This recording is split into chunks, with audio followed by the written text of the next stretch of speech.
Listening to the news, the press conference of the president, Dan.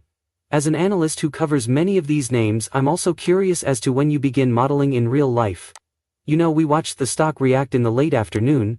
Do you wait until contracts are in place, or do you recognize that there is some expectation, and get thrilled along with it? Yes, Moise, you're going to need to start modeling in this environment, I believe, not just for brands like Oracle, but particularly for any of these data center innovation plays, including Microsoft, Palantir and others. And I believe that the multiplier will now determine how quickly this occurs, if I can. However, this is off to a great start, and what we're witnessing in the belt manner will be really beneficial for more data center businesses, including Microsoft, Amazon, Google and Oracle. Yes. Of course. Hello, this is Dan. There are no details when you consider any of these figures that are being floated. You know, a few weeks ago Microsoft provided us with the CapEx projection.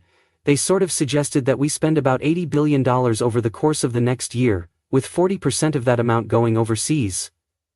Isn't there a limit to the amount of data center infrastructure that can be constructed in the United States? Particularly for large global corporations that must serve other countries. And this question's final component is, what about the amount of power used? Due to power constraints, there is a limit on the number of data centers that can be constructed in the near future. Yes, Stan, you made a really good point, because in actuality, even though we could discuss these capital expenditure figures, the reality is that you need energy. The grid and the ultimate we could also discuss nuclear and other names like OCO, but if you look at data centers, I mean, there will essentially be more data centers under construction than actual data centers. However, the CapEx is there for Google, Amazon and Microsoft, but the focus today is on monetizing how rapidly that gets created, especially when it will see earnings. For the next 2, 3 or 4 quarters, that is what the street will be concentrating on. It's Tim, Dan. Alright, let's do that. Let's pretend that today never happened. Where are you coming from before this announcement, given that you were looking at the universe of being exposed to AI across a variety of different, let's call it just auxiliary industries? Or right out of Broadcom or some of the legacy businesses we are aware. However, I think that the second and third derivatives are optimistic for software. I believe that when you look at names like Palantir, Salesforce.com, Mongol and others, it's becoming lost in the process of building data centers. The use cases are nowhere to be found. During the next 2, 3 or 4 quarters, that is actually what will be crucial. Since data centers will be built out with software-driven use cases, I believe this is tremendously positive for software. At this time, the use cases are unclear. Will we eventually reach a stage where the data centers are in place but the use cases, that aspect of the equation, haven't quite caught up? Indeed, I believe that it is truly beginning to catch up at this moment. I believe we witnessed that with Salesforce and Benioff. Palantir and ServiceNow are examples of it. At this point, the use cases will truly begin to take off. Because of these businesses, the multiplier comes up. While discussing all the AI capbacks on an Nvidia chip for each dollar, the remainder of technology is multiplied by 8 to 10. When it comes to implementing these kinds of next-generation AI derivatives, that will be the main focus heading into earnings season. It's positive for all of these data center businesses and software. Yes, Dan, I went sort of AI adjacent. I looked at Dell and said, you know what, on the margins it's gotta be good for that stock, especially since it has sold off a lot after the big surge we saw, which I believe was last autumn. Yes, I believe Dell has been unfairly targeted. When you consider the companies that will be involved, Oracle comes to mind, but you could also argue that companies like Dell, Cisco and others will benefit because of what Trump has been doing over the past 24 hours, which is in my opinion, a positive sign for innovation. And that will include all of the US tech companies, not just a few data centers. Everyone will want to participate in this enormous shopping spree after all. This is only the start, and it seems obvious to me that Dell will gain from it. It's not that I don't enjoy AI games or that I'm not happy to see Nvidia on the scene, etc. However, as I mentioned before, I believe there are numerous opportunities. There may be surprises in several areas where we haven't had many good things to say. Therefore, if the small cap catch-up trade is successful, regional banks must perform well. Internationally developed large cap enterprises, however, seem like a bigger pitch to me, and there are plenty more that we might discuss later in the episode. No. And even though I own little caps, I don't particularly enjoy them.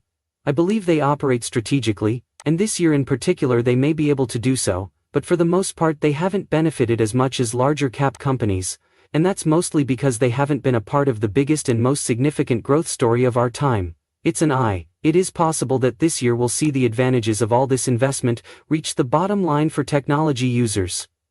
Harry, I'm not claiming that will occur, but it would be a pleasant surprise if it did. And in the end, only surprises, whether positive or negative, drive stocks. Therefore that is a possibility.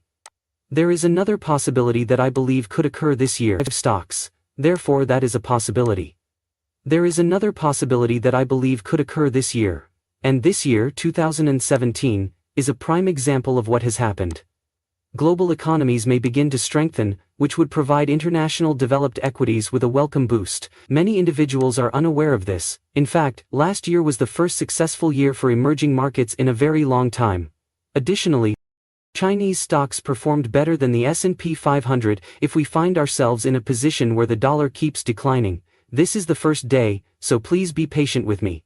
Allocators will be shifting their funds 100% into foreign stocks, which is a big tailwind for a segment of the market that has underperformed and seen nothing but withdrawals for a long time.